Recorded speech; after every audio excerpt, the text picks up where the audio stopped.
नमस्कार श्रोताओं, रंग बसंती कार्यक्रम के इस भाग में आप सभी का स्वागत है। आज आप सुनने वाले हैं युवा शास्त्रीय संगीत गायिका माही झवेरी से ममता सिंह की बातचीत। दोस्तों नमस्कार, रेडियो सखी ममता सिंह की ओर से रंग बसंती कार्यक्रम के लिए आज हमने विविध भारती के स्टूडियो में आमंत्रित किया है शास्त्रीय गायिका को। इन शास्त्रीय गायिका का नाम है माही झवेरी। इन्होंने बहुत कम उम्र में ही सीखना शुरू कर दिया था। माही, विविध भारती के स्टूडियो में हम आपका बहुत बहुत स्वागत कर रहे हैं। शुक्रिया, बहुत बहुत शुक्रिया। नमस्कार। नमस्कार। माही, हमें सबसे पहले आप ये बताइए कि हमने आपके बारे में कहीं पढ़ा जाना कि आप 4 साल की छोटी सी अवस्था में ही शास्त्रीय संगीत सीखना शुरू कर दिया था। तो ये 4 साल की उम्र खेलने कूदने की होती है, इक्खड़ दुक्खड़ का खेल होता है, तो उसमें शास्त्रीय संगीत सीखना कैसे शुरुआत हुई, बताओ। मेरे माता पिता ने मुझ में कुछ ऐसे गौर किया कि मुझ में कुछ टैलेंट होगा, कुछ पोटेंशियल होगा। ऐसे एक इंसिडेंट हुआ था। जब मैं 3.5 इयर्स की थी, तब एक फैंसी ड्रेस कंपटीशन था मेरे ही एरिया में जहाँ मैं रहती थी। तो मेरी मम्मी ने मुझे उसमें एनरोल किया और वो चाहती थी कि मैं कागज की गुड़िया ये कविता सीखूं और गाऊं। अच्छा। और उन्होंने चार्ट पेपर का एक ड्रेस भी मेरे लिए खुद उनके हाथों से उन्होंने स्टिच किया, फैंसी ड्रेस। लेकिन उन्होंने बहुत कोशिश की कि मैं सीखूं और मैं वो उनको बोल के पढ़ के दिखाऊं, लेकिन कभी भी मैंने उनके सामने परफॉर्म नहीं किया वो पोएम।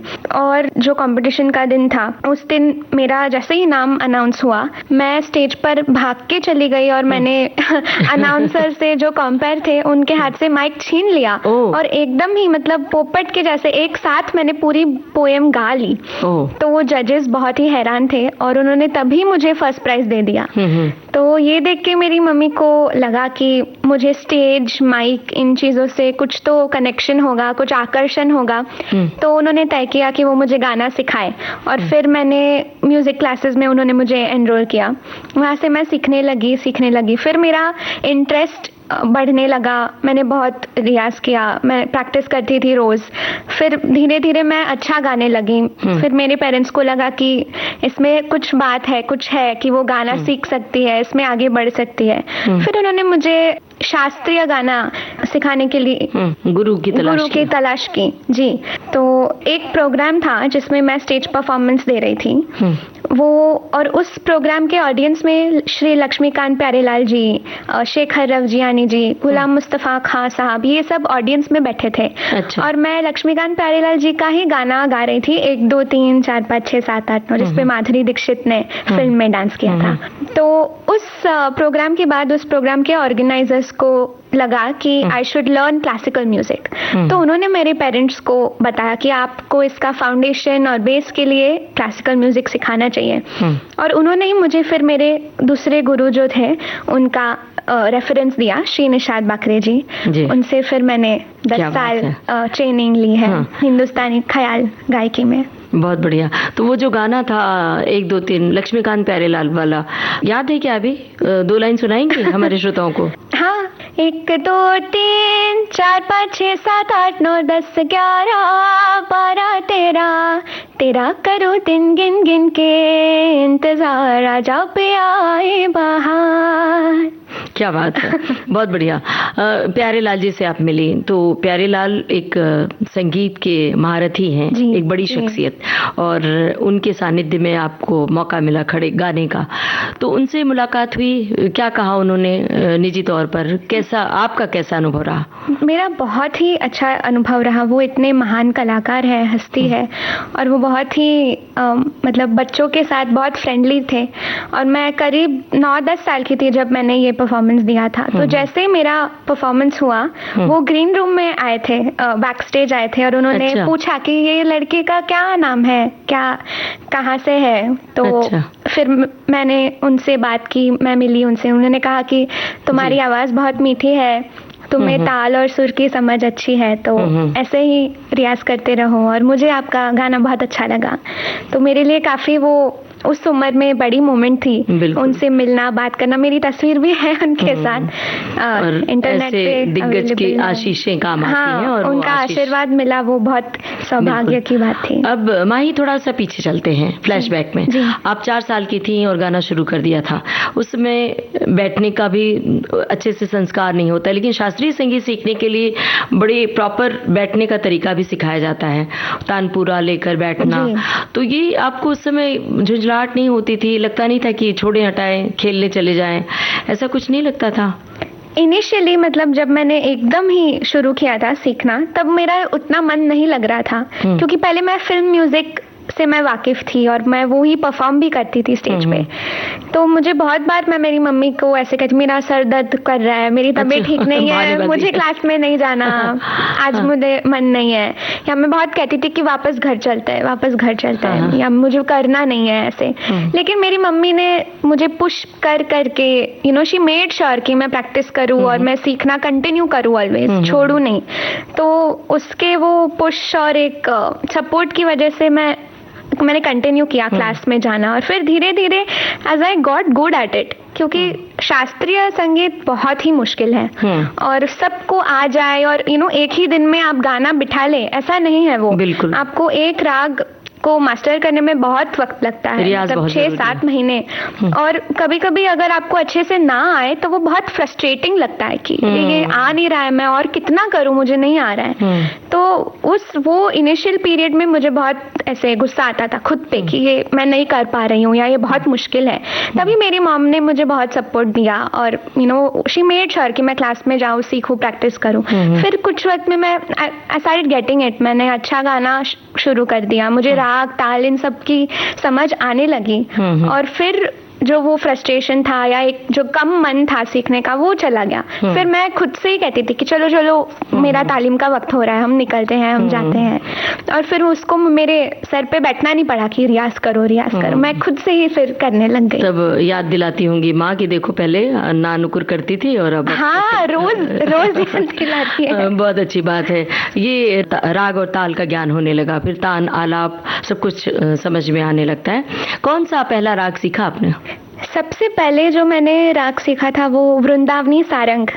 वृंदावनी सारंग में मेरे गुरुजी ने मुझे आरोह अवरोह, काफी ऊंचे सुर में गाने वाला राग, कुछ आलाप और एक छोटी बंदिश, मतलब छोटा ख्याल, ताल 3 ताल में उन्होंने मुझे सिखाया था। मुझे याद है वो बंदिश के शब्द। सुनाइए ना। आली वाकी अखिया जादू भरी, ऐसे वो थे। गा के सुनाइए।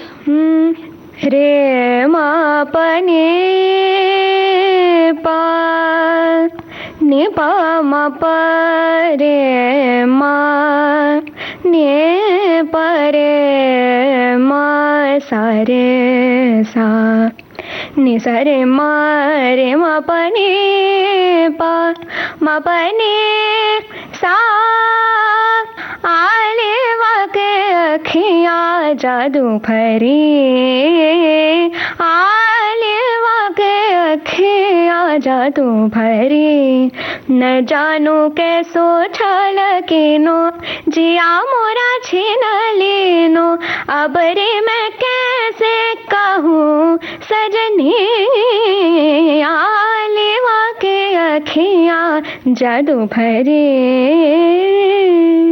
वाह क्या बात है। अब हमारे श्रोताओं को ये भी बता दीजिए, पहले तो हम आपको बता दें कि ये मेरा भी प्रिय राग है। पहला राग तो मैंने राग यमन सीखा था, लेकिन ये मेरे आगे चल के 3रा साल जब सीख रही थी तो 3रे साल में मैंने अपना चॉइस राग रखा था वृंदावनी सारंग।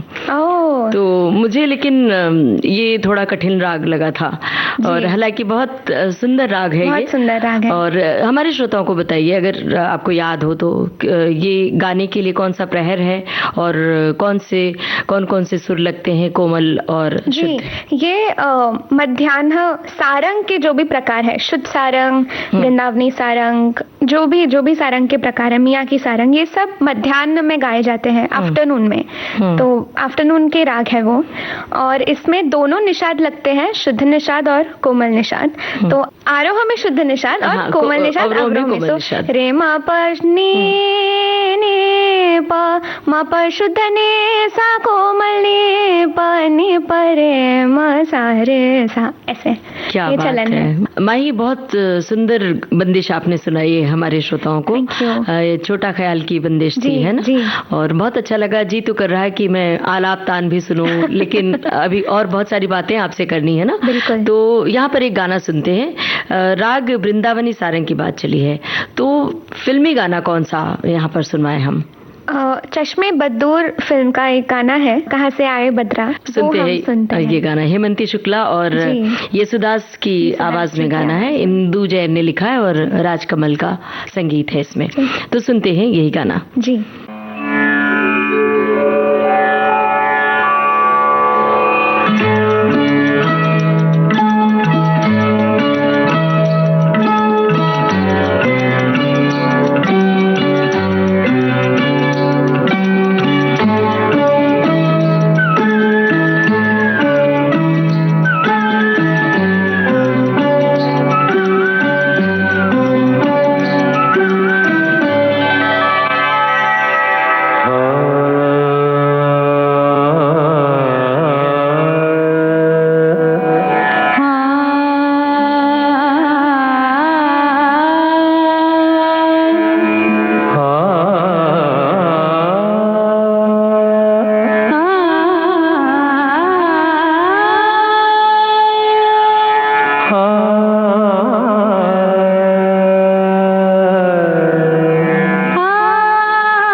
कहाँ से आए बदरा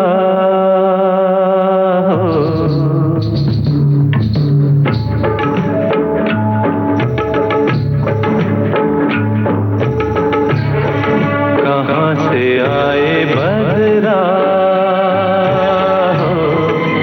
घुलता जाए कजरा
सपनों की सूखी फूलवारी, सपनों की सूखी फूलवारी, अमृत होठों तक आते ही कैसे विष में बदला, कहाँ से आए बदला, भूलता जाए गजरा, कहाँ से आए बदला।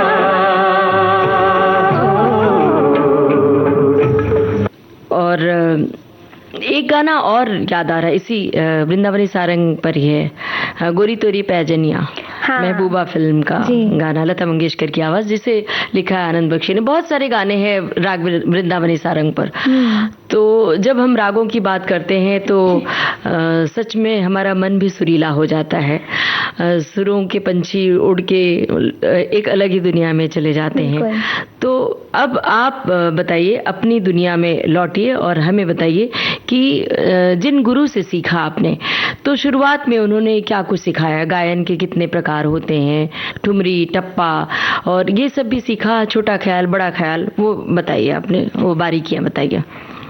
शुरू में तो जो बेसिक्स अलंकार होते हैं, पलटे होते हैं, जो फाउंडेशनल राग है, इन सब का ज्ञान उन्होंने मुझे सिखाया। लेकिन उनके पास से मैंने ख्याल, ये जॉनर ही सीखा ज़्यादातर। अब मैं जो गुरु से सीख रही हूँ, उनसे मैं बाकी सब जॉनर्स की भी तालीम ले रही हूँ, जैसे ठुमरी, भजन। कौन है गुरु जिनसे ले रही तालीम? सुश्री ऋतुजा लाड जी, वो पद्मश्री डॉक्टर अश्विनी भिड़े देशपांडे जी इनकी सीनियर डिसाइपल है। तो अब मेरी तालीम उनसे चल रही है। क्या बात है। और डॉक्टर अश्विनी भिड़े देशपांडे की संगीत सरिता की लंबी रिकॉर्डिंग है विविध भारती में। वो यहाँ आई थी और बहुत सारी रागों की बारीकियां, शास्त्रीय संगीत के बारे में बहुत सारी जानकारी उन्होंने दी थी। माही, आपने शास्त्रीय संगीत की तालीम ली और बहुत अच्छा गा रही हैं, और गानों की और बातें करेंगे। अमोल गुप्ते से कैसे मुलाकात हुई? उनकी फिल्म स्निफ में आपने कुछ एक्टिंग भी की है? जी जी। तो ये गायन से एक्टिंग की दुनिया में कैसे छलांग लगाई? मैं बहुत छोटी थी और हम कश्मीर में घूमने गए थे पूरे मेरे फैमिली के साथ। तो वहाँ के एक बोट राइड में अमोल गुप्ते जी सेम बोट में थे जिसमें मैं थी। और मैं बचपन से ही बहुत चर्पी और एक्सट्रोवर्ट नेचर की रही हूँ। तो मैंने उनकी तब दाढ़ी बहुत बड़ी थी, तो मैंने कहा कि अरे मैं आपको उठा कैसे फेंक दूंगी पानी में, मगरमच्छ खा लेगा आपको। ऐसे सब मैं बात कर रही थी। तो वो उन्होंने मेरे पेरेंट्स से भी बात की और कहा कि अरे इसका बहुत नेचर बहुत ही विविड है, वाइब्रेंट है। तो मैं उसको मेरी फिल्म में जरूर कास्ट करूंगा। अच्छा। तो फिर हवा हवाई नाम की उनकी एक फिल्म रिलीज हुई थी। उसमें वो चाहते थे कि मैं एक रोल प्ले करूं, और वो कैरेक्टर का नाम भी माही था। लेकिन तभी स्क्रीन एज के हिसाब से मेरी उम्र बहुत कम थी, तो वो रोल के लिए मैं नहीं एक्ट कर पाई। बाद में स्निफ नाम की उन्होंने एक चिल्ड्रंस फिल्म बनाई। हमें बताइए कि आज शास्त्रीय संगीत का चलन जैसे कम हो रहा है, लोग जल्दी से सीख के जल्दी से प्रसिद्धि पाना चाहते हैं, कराओके माइक हाथ में ले लेते हैं और कराओके से ट्रैक पे गाना शुरू कर देते हैं। तो क्या वजह है? आपको क्या लगता है, शास्त्रीय संगीत की जो ख्याति है वो क्या कम हो रही है? मुझे ऐसा लगता है कि जो ऑडियंस है, सुनने वाले जो है, उन्हें इस प्रकार के संगीत को सुनना कैसे है, किन बारीकाइयों से सुनना है, उनसे वो वाकिफ नहीं है। तो और इस वजह से जो भी पॉप कल्चर, जो पॉप म्यूजिक है, या जो हमें फिल्मों में, टीवी में, डिजिटली, सोशल मीडिया पे दिखता है, उनसे सब बहुत ज़्यादा फेमिलियर हो जाते हैं, क्योंकि वो बहुत बड़ा इजी है समझने के लिए, सीखने के लिए, गाने के लिए।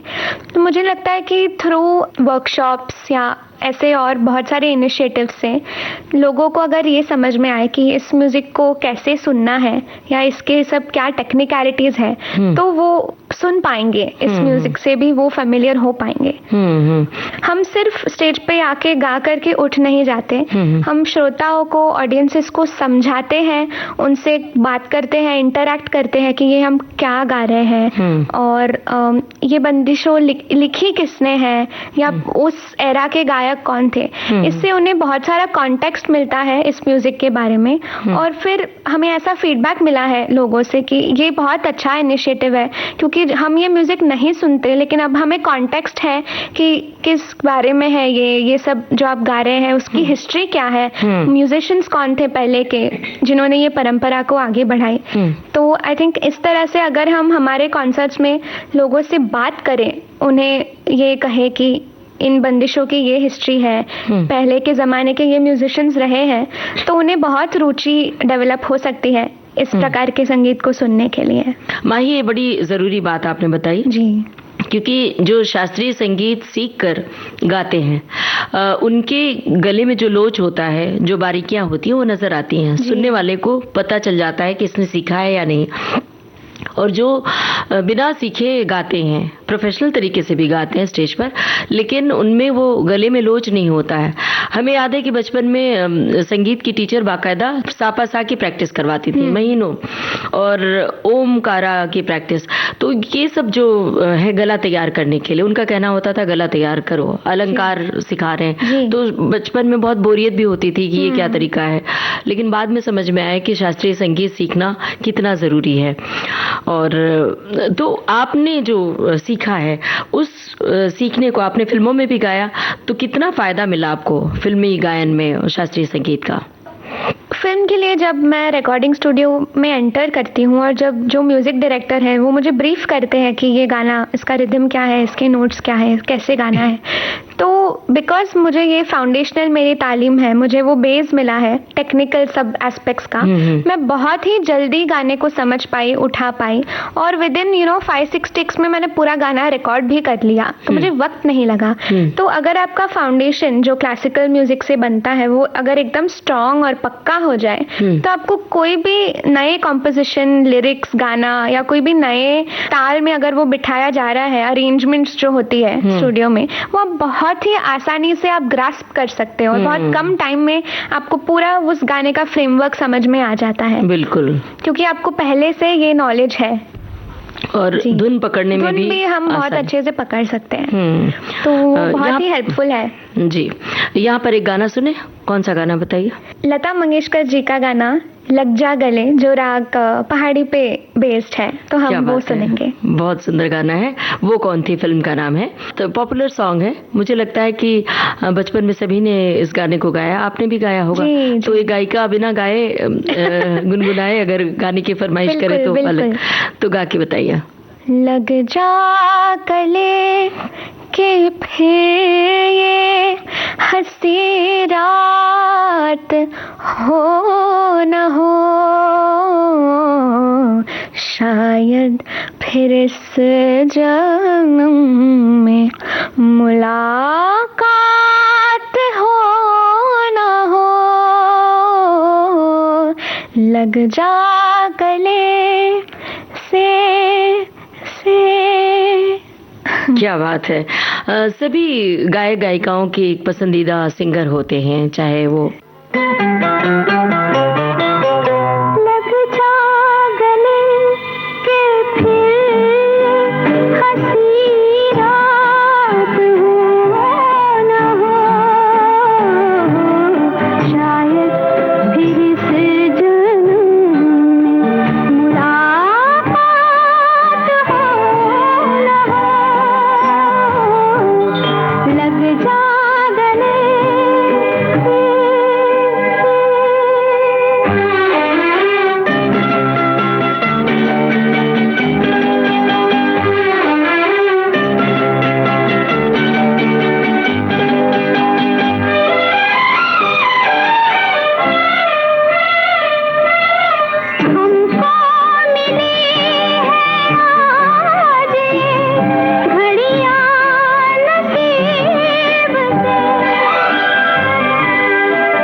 लग जा गले के फिर ये हंसी रात हो न हो, शायद फिर इस जन्म में मुलाकात हो न हो, लग जा गले।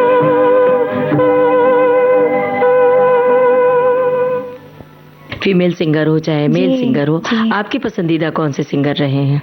मैं तो लता जी, आशा जी, इनके मैं गाने बहुत सुनती थी। तो मुझे मेहदी हसन साहब, गुलाम अली जी, इनका गाना, मोहम्मद रफ़ी जी, मन्ना डे, इन सब लोगों का आवाज़ और सुर लगाने का लगाव तरीका, मैं बहुत प्रभावित होती थी सुन के। मुझे बहुत इंस्पिरेशन मिलता था। और अब तो मुझे क्लासिकल ज़्यादा सुनने लगी, तो विदुषी वीणा सहस्त्रबुद्धे जी, किशोरी अमोनकर जी, केसर बात बाई है। केरकर, राशिद खां साहब, पंडित उल्लास कशालकर, बड़े गुलाम अली खां साहब, बहुत बहुत नाम है, और रविशंकर जी, अली अकबर खां साहब, इन सब का मैं बहुत सुनती हूँ। और मुझे ऐसा लगता है कि अगर हम सिर्फ वोकल्स कर रहे हैं तो हमें सिर्फ वोकल्स सुनना है, ये ज़रूरी नहीं है। हमें इंस्ट्रूमेंटल भी सुनना है, थोड़ा सा सीख सकते हैं तो सीखना है। तबले के बारे में नॉलेज, तबले की पोएट्री, कैसे छंद बनते हैं अलग अलग तालों के, इंस्ट्रूमेंटल की रिकॉर्डिंग्स, और for that matter even Bharatanatyam, Kathak, इन चीज़ों को देखना और समझना कि ये सब कैसे इंटर रिलेटेड है। क्योंकि सिर्फ गाने से संगीत नहीं बनता, संगीत, नृत्य, गाना और इंस्ट्रूमेंट्स, तीनों को मिला के संगीत बनता है। क्या बात है। तो आप चाहे इंस्ट्रूमेंटलिस्ट हो या वोकलिस्ट हो या डांसर हो, आपको सब चीज़ सुननी है, सब चीज़ों को इंटरनलाइज करना है और चिंतन मनन करना भी चाहिए कि ये कैसे जुड़े हैं, सब इंटर रिलेटेड है। तो एक जनरल नॉलेज के तौर पे भी बहुत अच्छा रहता है कि हम सब चीज़ों के बारे में जाने, सीखें, जी, पढ़ें। बिल्कुल। बड़े गुलाम अली खां साहब का कौन सा गाना आप बार बार सुनती हैं? कई बार कुछ होता है कि हम बार बार सुनते हैं। जी, उनकी एक ठुमरी है राग भैरवी में, नैना मोरे तरस गए, तो वो हम सुनेंगे। जी।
बहुत सारे जो आपके पसंदीदा गायक हैं उनकी चर्चा हम आगे भी करेंगे, लेकिन यहाँ पर हम आते हैं आपके परफॉर्मेंस पर।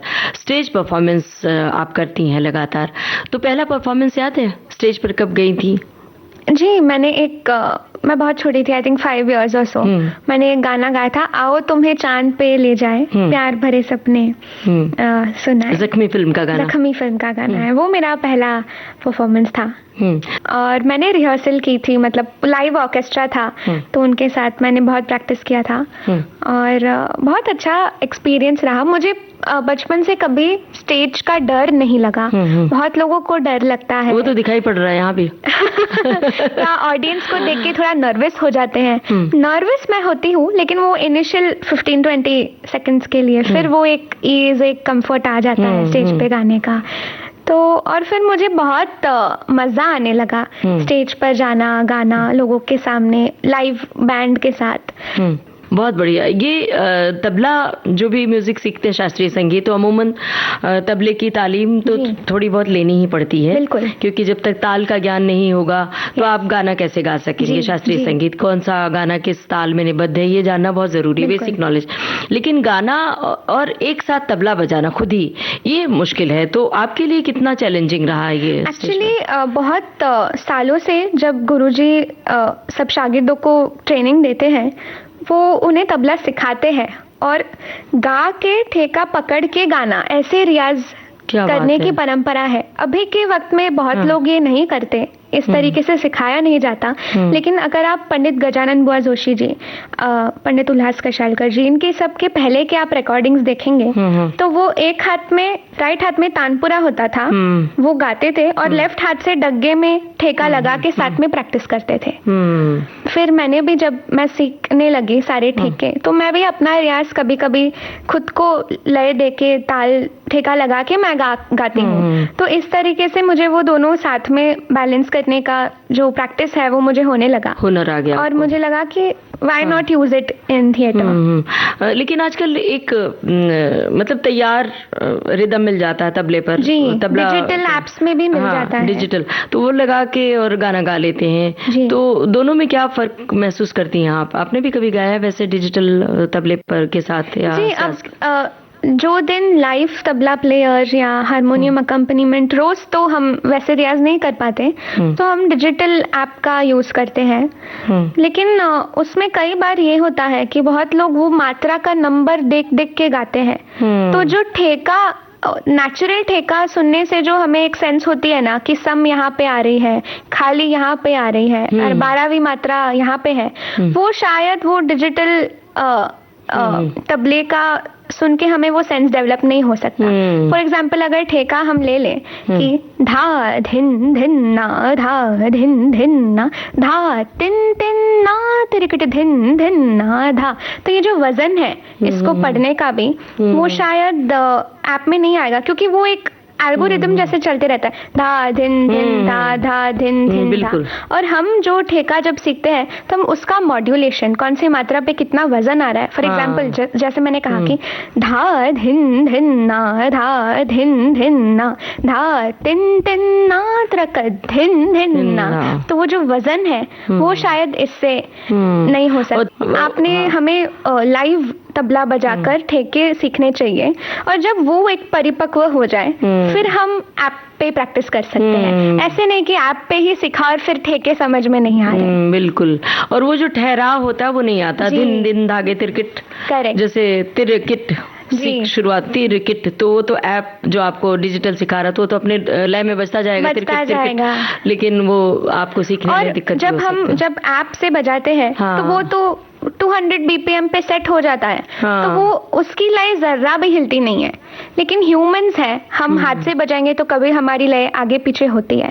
तो वो लय का अंदाज बिल्ड होने के लिए भी बहुत इंपॉर्टेंट है कि हम खुद ठेका बजा के गाएं, तो हमें समझ में आएगा कि हमारी इंटरनल जो लय है वो कितनी स्ट्रांग है, कितनी हिल रही है, कितनी नहीं हिल रही है, और हम खुद के ठेके पे गा पा रहे हैं क्या, ठीक से सम पे आ पा रहे हैं क्या, ये हमें पता चलता है कि हम कहाँ हैं। क्योंकि आपका ठेका तो हिलने नहीं वाला, अपना ठेका थोड़ा आगे पीछे हो सकता है। बिल्कुल, तो बिल्कुल। वो अपनी जो नेचुरल लय है उसको एकदम स्ट्रांग बनाने के लिए ये प्रैक्टिस बहुत इम्पोर्टेंट है, बहुत जरूरी है। बिल्कुल। और जो साथ में संगत करने वाले होते हैं, साजिंदे होते हैं, आप जब गा रहे हो तो साजिंदों के साथ जो कोऑर्डिनेशन होता है, आंखों का जो कोऑर्डिनेशन होता है वो बहुत जरूरी होता है। आप डिजिटल माध्यम को तो आंखों से नहीं सिखा सकते हैं ना, नहीं सिखा सकते, तो वो तो अलग ही मामला हो जाता है। और जो भी सीखने के लिए आ रहे हैं तो पहले किसी भी साज को या गायन को सीखने के लिए पहले गुरु की तलाश करें, गुरु से ही सीखें। और यहाँ पर एक गाना बताइए, कौन सा गाना सुनवाया जाए? तबले पर आधारित कोई गाना या कोई और गाना सुनवाना चाहेंगे? हम लागा चुनरी में दाग ये गाना सुन सकते हैं। मन्ना डे जी ने गाया हुआ है और उसमें बहुत ही तालमेल जो है बहुत इंटरेस्टिंग है। हाँ, उसमें तराने के बोल, तबले के बोल भी है और बहुत बड़ा तराना है जी। हम उसमें का तराना आपको याद है क्या? अगर आपको याद है। देम तना दे तानुम ताना दे ना देम तना दे तानुम दोम ता दे ना दे तना दे तानुम दोम ता दे ना देम ना दे तना तुंद्र ता दारे दानी देम तना ना दे दानी दानी दानी दानी देम तना दे तानुम ताना दे ना देम। ऐसे उस तरह एग्जैक्टली मैं नहीं गा पाई, लेकिन जितना मेरे जहन में अभी आ रहा है मैंने कोशिश की गाने की। बिल्कुल। और मन्ना डे की गायकी की ऊंचाई बिल्कुल अलग है। बिल्कुल ही। उन्हें अन्य गायकों से मन्ना डे की गायकी को अलग करती है और ज्यादातर गाने उन्होंने शास्त्रीय संगीत पर आधारित गाए हैं।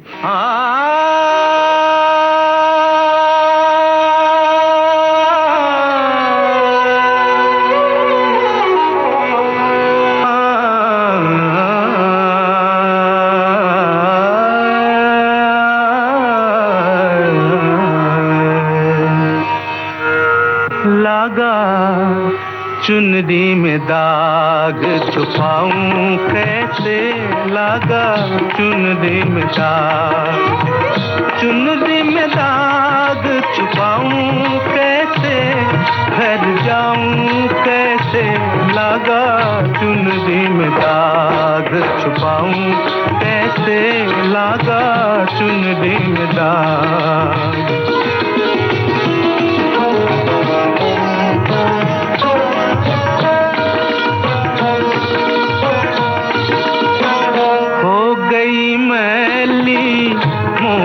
चुनरिया कोरे बदल सी कोरी चुनरिया, हो गई मैली मोरी चुनरिया, कोरे बदल सी कोरी चुनरिया।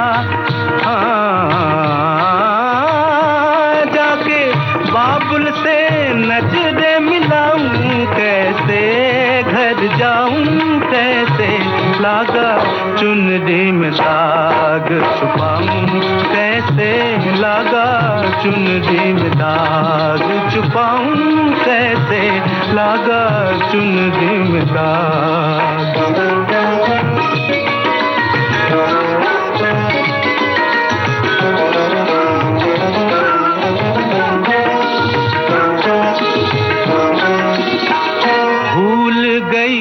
सब वचन विदा के खो गई मैं ससुराल में आके, भूल गई सब वचन विदा के खो गई मैं ससुराल में आके।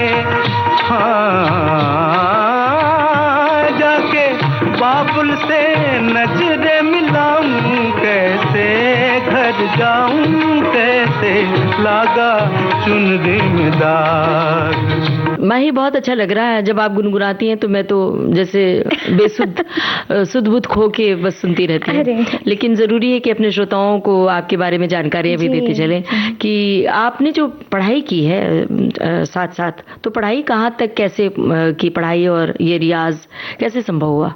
6th या 7th स्टैंडर्ड में मैं स्कूल में जाती थी, बॉम्बे स्कॉटिश स्कूल यहाँ माहिम में मेरा स्कूल था। लेकिन उसके बाद मैंने ये निर्णय लिया कि मैं संगीत बहुत इंटेंसिवली सीखूं और प्रैक्टिस करूं। तो स्कूल में जाके आके होमवर्क, ट्यूशन, इन सब में मुझे वो वक्त नहीं मिल पा रहा था। तो मेरे पेरेंट्स ने और मैंने मिलकर डिसाइड किया कि हम ओपन स्कूलिंग करें। तो NIOS ये बोर्ड है, national institute of open schooling, जिसमें ऑनलाइन क्लासेस मैंने एनरोल किया। ऑनलाइन क्लासेस नहीं होते, उनके सेंटर्स होते हैं बहुत सारे, तो वहाँ हम रजिस्टर करते हैं। तो हमें सिर्फ जब 10th और 12th का बोर्ड एग्जामिनेशन रहता है वो सिर्फ अपीयर करने जाना होता है और फिर बाकी सब सेल्फ स्टडी करना होता है। तो मैंने उस हिसाब से खुद से पढ़ाई करनी शुरू की और जब भी 5-6 दिन एग्जाम्स थे मैं लिखने जाती थी। और उसमें भी मुझे इंडियन ऑयल कॉर्पोरेशन की स्कॉलरशिप मिली थी for being top 6 female students in Bombay. तो मैंने वो बोर्ड में टॉप किया था मेरे 10th एग्जाम्स में। ओके, ये क्या कोई जादू की छड़ी घुमाई थी क्या आपने कि उधर संगीत का रियाज भी चल रहा है, स्कूल भी नहीं जा रही हैं, सेल्फ स्टडी कर रही हैं? और मेरे पेरेंट्स का मुझे बहुत ही सपोर्ट रहा है, वेरी ग्रेटफुल टू देम। और उनके वजह से ही और उन्होंने मतलब इट्स नॉट इजी कि हम ऐसा डिसीजन ले, क्योंकि सारे बच्चे स्कूल जा रहे हैं, सब कॉलेज जा रहे हैं और हमारी बेटी नहीं जाएगी। तो कहीं ये मन में होता है कि एक जो सोशलाइजिंग है या जो फ्रेंड्स है या स्कूल कॉलेज का एनवायरनमेंट है वो शायद मुझे ना मिले। लेकिन फिर म्यूजिक बिकेम वेरी इंपॉर्टेंट और उन्होंने भी यही सोचा कि हम इसको इसमें ही आगे बढ़ाएंगे और वो उसका पूरा वक्त सीखने में, प्रैक्टिस करने में दे सके। तो फिर दे वर वेरी सपोर्टिव और फिर हमने ये डिसीजन लिया। लेकिन स्टार्टिंग में तो ये सब कुछ अच्छा लगता है, पर कुछ दिनों के बाद घर में रहना और रियाज करना, सिर्फ अपने आप पढ़ाई करना, दोस्तों मित्रों से दूर हो जाना, तो आपको अंदर से कुछ इमोशनली कुछ कमजोरी नहीं महसूस हुई? कोई डिप्रेशन किसी तरह का नहीं हुआ कि आपके दोस्तों मित्रों का फोन आता होगा कि क्या है, तू क्यों नहीं आ रही है, इस तरह की कोई दबाव? डिप्रेशन तो मैं नहीं कहूंगी, लेकिन एक मिसिंग आउट ऐसा लगता है, थोड़ा सा अकेलापन महसूस होने लगता है आफ्टर सम टाइम। लेकिन वो भी टेम्पररी है, क्योंकि फिर आप नए लोगों से मिलते हो। अब मैं म्यूजिक सिखाती भी हूँ, परफॉर्म करती हूँ, तो इन सिलसिले में मुझे बहुत लोगों से मैं मिल पाती हूँ, बहुत लोगों से मेरा ताल्लुकात रहती है। और जो बाकी लोग हैं, बाकी कम्युनिटी है सीखने वालों की, मेरे उम्र के लोग भी बहुत सारे मैं जानती हूँ जो म्यूजिक कर रहे हैं, तो उनसे भी मेरी एक अच्छी फ्रेंडशिप और रिलेशनशिप डेवलप हो गई थ्रू म्यूजिक। तो अब मुझे कम महसूस होता है अकेला, और फिर आफ्टर अ पॉइंट वो चीजें इतना मैटर नहीं करती कि कितने फ्रेंड्स हैं या नहीं है, because you are so into the music. बहुत आपका इंटरेस्ट स्ट्रांग हो जाता है। गंधर्व महाविद्यालय से आपने विशारद किया है, तो इसके बाद आगे भी आपके म्यूजिक की ओर पढ़ने की तमन्ना है? जी, अब मेरा बैचलर्स चल रहा है in performing arts from Mumbai university. तो उसमें मेरा वही स्पेशलाइजेशन है, हिंदुस्तानी ख्याल। अच्छा, और किन घरानों से सीखा आपने? ग्वालियर घराना से मेरी तालीम हुई है और अब मैं जयपुर अतरौली घराना इसकी तालीम ले रही हूँ। थोड़ा सा संक्षेप में आप बताइए ग्वालियर घराने की विशेषता और अतरौली घराने की विशेषता। जी, ग्वालियर घराने की हिस्ट्री जो है वो मतलब मियाँ तानसेन से, यहाँ से बहुत पहले से शुरू होती है। इसमें खासियत ये है कि लय को बहुत ही ज़्यादा महत्व दिया जाता है। मतलब जैसे कि आप आलाप गा रहे हैं तो ऐसे नहीं कि आप बहुत लंबा स्ट्रेच करके आप गा रहे हैं। जिस तरीके से ठेका जा रहा है, ताल तिलवाड़ा, ताल झुमरा, इन चीजों के साथ, लय के साथ आलाप, बोल बाँट, बोल तान ये जाता है, तो लय को ज्यादा महत्व दिया जाता है ग्वालियर घराने। उसके बाद आलाप तान को और नोम तोम को, और कुछ स्पेसिफिक डिजाइन है, पैटर्न्स है तान के, आलाप के पलटे हैं जो वो घराने को अगर आप सुने तो आप कह सकते, यू कैन आइडेंटिफाई कि ये अच्छा ग्वालियर घराने की गायकी है। बिल्कुल। और अतरौली घराने में जोड़ रागों को बहुत महत्व दिया जाता है और बहुत सारे रेयर रागाज है, हाँ, जिसमें रागों की छाया पड़ती है। जी बिल्कुल, 2 रागों का मिश्रण से वो बनता है। और बहुत सारे अनवट राग कहते हैं, रेयर राग है जो कॉमनली नहीं गाए जाते, तो वो जयपुर अतरौली गायकी के रेपर्टोयर में वो बहुत मायने रखती है। फॉर एग्जाम्पल नंद ध्वनि, राग नंद ध्वनि, संपूर्ण मालकौंस, ये सब जो राग है, भिन्न षड्ज, मतलब जैसे कि राग संपूर्ण मालकौंस, राग बसंती केदार, बसंत बहार, बिहागड़ा, नट कामोद, जैत कल्याण, नंद ध्वनि, ऐसे बहुत सारे राग हैं जो हमें रोज के कॉन्सर्ट्स में सुनने नहीं मिलते। तो ये जयपुर घराने में बहुत ही स्पेशल है। और यहाँ पे सुर को अल्टीमेट महत्व दिया जाता है। मतलब सुर की एक्यूरेसी, भाव, एक्सप्रेशन, आप कैसे अलग अलग फ्रेजेस बनाते हैं, उसे बहुत ज्यादा महत्व दिया जाता है। जी, गाने के साथ साथ इमोशंस भी मायने रखते हैं, भाव जिसको कहते हैं। एक साधना होती है, संगीत एक साधना होती है। तो कितनी देर आपको ये साधना आज के समय में करनी पड़ती है? मतलब रियाज कितने घंटे आप करती हैं? मेरा डेली ऑलमोस्ट 4-5 घंटा रहता है। पहले मैं और भी करती थी, लेकिन मेरा ऐसा मानना है कि सिर्फ बैठ के गाना ये रियाज नहीं है। गाने के बारे में पढ़ना, गाना सुनना, प्रैक्टिस करना, और आपके जो लाइफ एक्सपीरियंसेस है वो भी आपके गाने को बहुत इन्फ्लुएंस करते हैं। फॉर एग्जांपल, नेचर के साथ आपका क्या संबंध है, आप कहाँ कहाँ फिरते हो, या आपको एक जो अनुभव होता है, एक थोड़ा स्पिरिचुअल, वो साइड पे भी आप जरा काम करते हैं उन एस्पेक्ट्स पे। तो इन सब का, और आप जो म्यूजिक के बारे में सोचते हैं, पढ़ते हैं, सुनते हैं, ये सब रियाज में के अंडर आता है। नहीं कि सिर्फ बैठ के इतने घंटे हम गाएं, वो तो एसेंशियल है, लेकिन ये सारी चीजें मिलाकर रियाज होता है। तो उसका, म्यूजिक का स्टडी, अलग अलग लोगों का गाना सुनना, कॉन्सर्ट जाना और लोगों से बातें करना, और फिर अपना खुद का प्रैक्टिस और कोई इंस्ट्रूमेंट भी सीखना, ये सब रियाज के अंडर आता है। तो जब ये सब चीजें एक दूसरे में मिलके, घुल मिल के, ब्लेंड होके अच्छी तरह से कवर होती है, तो हमारा रियाज उसमें पक्का होता है, स्ट्रेंथ आती है। अभी कौन सा गाना सुनवाएं? उस्ताद राशिद खान साहब का जब वी मेट मूवी का गाना है, जो राग तिलक का मोद पे बेस्ड है, आओगे जब तुम वो साजना, हम ये गाना सुनेंगे। बहुत सुंदर गाना है जी। और सुनते हैं। इरशाद कामिल ने लिखा इस गाने को। जी।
आओगे जब तुम साजना, अंगना फूल खिलेंगे, बरसेगा सावन, बरसेगा सावन, झूम झूम के दो दिल ऐसे मिलेंगे। आओगे जब तुम साजना, अंगना फूल खिलेंगे।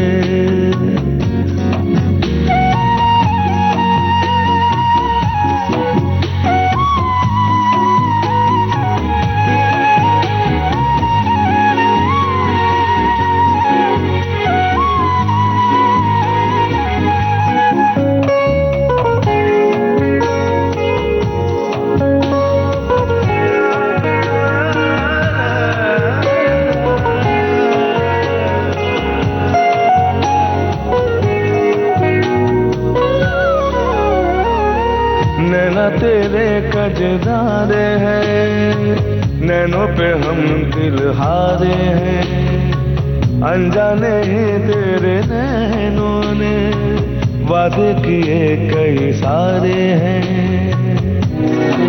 सांसों की ले मध्यम चले तो से गए, बरसेगा सावन, बरसेगा सावन, झूम झूम के दो दिल ऐसे मिलेंगे। गाने के बाद हम जानना चाहते हैं, गाने के अलावा क्या शौक है आपको? मुझे तबले का बहुत शौक है, एक्टिंग का भी। एक्टिंग भी? जी, मुझे मतलब if offered anything I would like to do it. मौका मिलेगा तो एक्टिंग करने के लिए जाएंगे? बिल्कुल। मॉडलिंग का शौक है थोड़ा सा और किताबें पढ़ना मुझे बहुत अच्छा लगता है। मुझे बैडमिंटन और टेबल टेनिस और स्विमिंग, इसमें भी बहुत रुचि है। और मुझे फिल्में देखना भी बहुत पसंद है। और गले की देखभाल के लिए कुछ खास ख्याल रखती हैं या सब कुछ खाती हैं? पानी पूरी, आइसक्रीम वगैरह सब खाती हैं? कम खाती हूँ, मतलब प्रोपोर्शनेटली कम खाती हूँ। और मैं गर्म पानी, हल्दी और शहद मिला के मैं रोज कंज्यूम करती हूँ। मैंने मतलब बचपन से कभी भी कोल्ड ड्रिंक्स टेस्ट ही नहीं की, मतलब अभी भी मुझे पता नहीं है कि उसका टेस्ट कैसा रहता है। तो ये बड़ी अच्छी आदत है और आपने बहुत अच्छा गाया माही। so much. और आपकी ये जो पूरी जर्नी थी संगीत में यात्रा के बारे में जानकर हमें भी बहुत अच्छा लगा। माही, आपको स्कॉलरशिप मिले और कहीं कुछ गाने के लिए पुरस्कार से भी नवाजा गया, अपने पुरस्कारों के बारे में बताइए। मुझे स्वर साधना समिति, इनका यंग आर्टिस्ट के लिए स्कॉलरशिप मिला है। मित्र फाउंडेशन एक पुणे में है, उनसे भी मिला है। इंडियन ऑयल कॉर्पोरेशन से तो खैर पढ़ाई के लिए मिला था। कुछ कॉम्पिटिशन्स मैंने जीते हैं, जैन आइडल, विस क्लासिकल जो एनसीपीए में हुआ था, ऑल इंडिया एक नेशनल लेवल का था, क्लासिकल वॉइस ऑफ इंडिया जो लखनऊ में होता है। तो इस तरह से मुझे ये सब स्कॉलरशिप्स मिले हैं। रिसेंटली मैंने सितारिस्ट अनुष्का शंकर जी, जो रविशंकर जी की बेटी है, उनके सामने मुझे गाने का मौका मिला और उसमें मैंने राग यमन में 2 कॉम्पोजिशंस गाए हैं उनके सामने। और उन्होंने मुझे कहा कि आप अच्छा गाती हैं, आपकी आवाज़ बहुत मीठी है। और मुझे उनसे भी मिलने का और बात करने का मौका मिला। वाह, बहुत बहुत बढ़िया। और अनुष्का शंकर जी के हम सब मुरीद हैं। बिल्कुल बिल्कुल, बहुत बढ़िया। तो कौन सा वाला गाना गाया था उनके सामने? मैंने राग यमन कल्याण में 2 बंदिशें गाई थी, जो पंडित दिनकर कायकिनी जी की कॉम्पोजिशंस है। अगर याद हो तो 2 लाइन सुनाइए। तोरे नजरिया लागे प्यारे, तोरे नजरिया लागे प्यारे, देखत सुध बुध सब बेसार गए सारे, तोरे नजरिया लागे प्यारे। और मैंने एक तराना भी गाया था, उदन तदारे तन देरे तारे ना, उदन तदारे तन देरे तारे ना, देम तन देरे ना, तोम देरे तदानी तारे दानी उद्रे दानी देम तदेम देम तना देरे ना, देम तोम ताना, उदन तदारे तन देरे तारे ना। ये कॉम्पोजिशंस दोनों मैंने गाई थी। बहुत बढ़िया। Thank you so much. और जो सुन रहे हैं ये रेडियो पे, उनको भी बहुत बहुत धन्यवाद। माही, बहुत अच्छा लगा, हमारा दिन खुशगवार हो गया। Thank you so much. आपकी गायकी को सुनकर और इतनी प्यारी प्यारी बातों को सुनकर कि इतनी कम उम्र में इतना सुंदर गाती हैं और इतनी उपलब्धियां हासिल की। आपके लिए पूरे विविध भारती परिवार की ओर से बहुत सारी शुभकामनाएं। Thank you so much. नमस्ते। आप सुन रहे थे युवा शास्त्रीय संगीत गायिका माही झवेरी से ममता सिंह की बातचीत, प्रस्तुति तेजश्री कांबले की। इसके साथ ही आज का रंग बसंती कार्यक्रम समाप्त होता है।